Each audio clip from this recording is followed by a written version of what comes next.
देखिए, हमारे साथ कांग्रेस के वरिष्ठ नेता राजीव शुक्ला जी हैं। सर, पहले चरण में 121 सीटों पर वोटिंग हो गई है। आप लोग का क्या आकलन है, क्या स्थिति महागठबंधन की इन 121 सीटों पर रहने वाली है? देखिए, हम लोगों का जो आकलन, हमारी जो ग्राउंड रिपोर्ट है, हमारे जो लोग हैं नीचे से जो रिपोर्ट दे रहे हैं कि बहुत अच्छा ही चरण जाएगा, क्योंकि बढ़ चढ़ की वोटिंग हुई है। जो पहले से ज़्यादा वोटिंग हुई तो जनता भारी संख्या में निकल रही है। जब ऐसी निकलती है तो सोचो कि वो सत्ता बदलने के लिए निकलती है। जब लोगों का सैलाब उमड़े तो सत्ता बदलने के लिए सैलाब उमड़ता है। तो ये लोग इस सत्ता को बदलना चाहते हैं, एनडीए को हटाना चाहते हैं और परिवर्तन चाहते हैं। इसलिए ये जो है भीड़ निकल रही है। और हमारी रिपोर्ट तो ये है कि 15 में से इनके 12 मंत्री भी हार रहे हैं, जिनमें दोनों उप मुख्यमंत्री हार रहे हैं। तो इसलिए जो है ये बड़ा स्पष्ट है कि बदलाव जो है जनता चाह रही है और यहाँ की सरकार जाएगी, नई सरकार आएगी। अच्छा सर, तेजस्वी को तो महागठबंधन ने औपचारिक रूप से प्रेस कॉन्फ्रेंस करके महागठबंधन का सीएम चेहरा घोषित कर दिया, लेकिन बीजेपी कहती है नीतीश के नेतृत्व में लड़ना है। अमित शाह ने यहाँ तक कहा कि सीएम पद के लिए बिहार में और दिल्ली में पीएम पद के लिए जगह खाली नहीं है, वहां मोदी जी हैं, यहाँ नीतीश जी हैं। लेकिन अभी भी औपचारिक रूप से एनडीए के दलों ने नीतीश को सीएम चेहरा एनडीए का घोषित नहीं किया। इस पर क्या कहना चाहिए? नहीं, आपने बड़ा सही सवाल किया है, बड़ा मौजूद सवाल किया है कि ये लोग नीतीश को मुख्यमंत्री का उम्मीदवार घोषित नहीं कर रहे।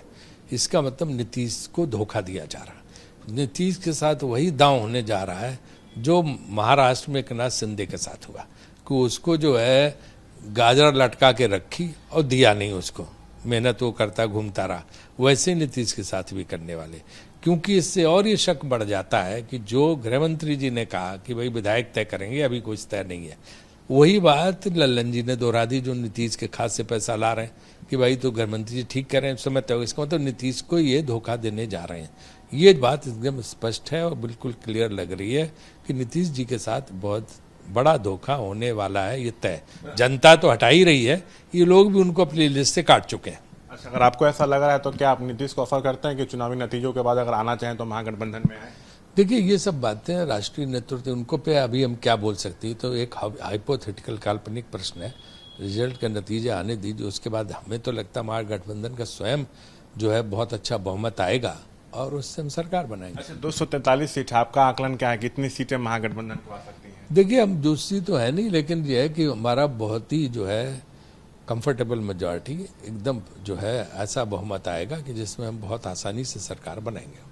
एनडीए का कहना है कि जंगल राज बनाम सुशासन के मुद्दे पे चुनाव, और आपको क्या लगता है? एनडीए से यहाँ जोड़ कर कि 20 साल से तुम सत्ता में हो, पुलिस तुम्हारे पास, सरकार तुम्हारे पास, अफसर तुम्हारे पास, अब 20 साल तो तुम रह लिए, अब जंगल राज की बात तुम क्या कर रहे हो? तुमने क्या किया दिखाओ ना। रोज व्यापारी अपहरण हो रहे हैं, मर्डर हो रहे हैं, सब हो रहे हैं, ये क्या है? ये महाजंगल राज है जो 20 साल में पिछले हुआ। तो एनडीए ने तो ये कर दिया। अब वो नेहरू जी, मोतीलाल नेहरू जी, पुराने जमाने की बातें दिन भर करते रहते हैं।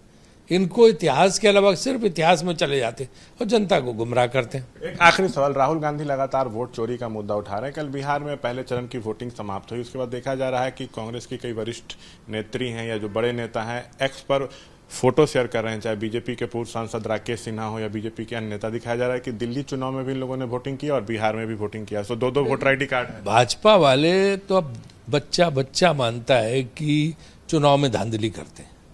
वोट चोर तो उनको सबने मान लिया। भाजपा वाले खुद मानते हैं अंदर से कि भाई इनके समर्थक भी कहते हैं कि हाँ यार ये गड़बड़ी तो करते हैं, है ना। तो ये वोट चोर और वोट में धांधली तो इन पे पूरी तरह से ठप्पा लग चुका है। तो ये करते हैं तो उसी के जगह जगह प्रमाण आते हैं, फिर ये अपनी सफाई देते घूमते हैं। चुनाव आयोग की ड्यूटी है कि इनको रोके। चुनाव आयोग इनसे मिला हुआ है, चुनाव आयोग की विश्वसनीयता खत्म हो चुकी है। उसके ऊपर प्रश्न चिन्ह ऐसा लग गया है कि वो अपनी दिन भर सफाई में लगे रहते हैं। और इसका सबसे बड़ा उदाहरण है, आप चुनाव आयोग के खिलाफ एक स्टोरी चला के दिखाओ, सबसे पहले चुनाव आयोग की तरफ से जवाब देने के लिए भाजपा का प्रवक्ता आएगा। इसका क्या मतलब?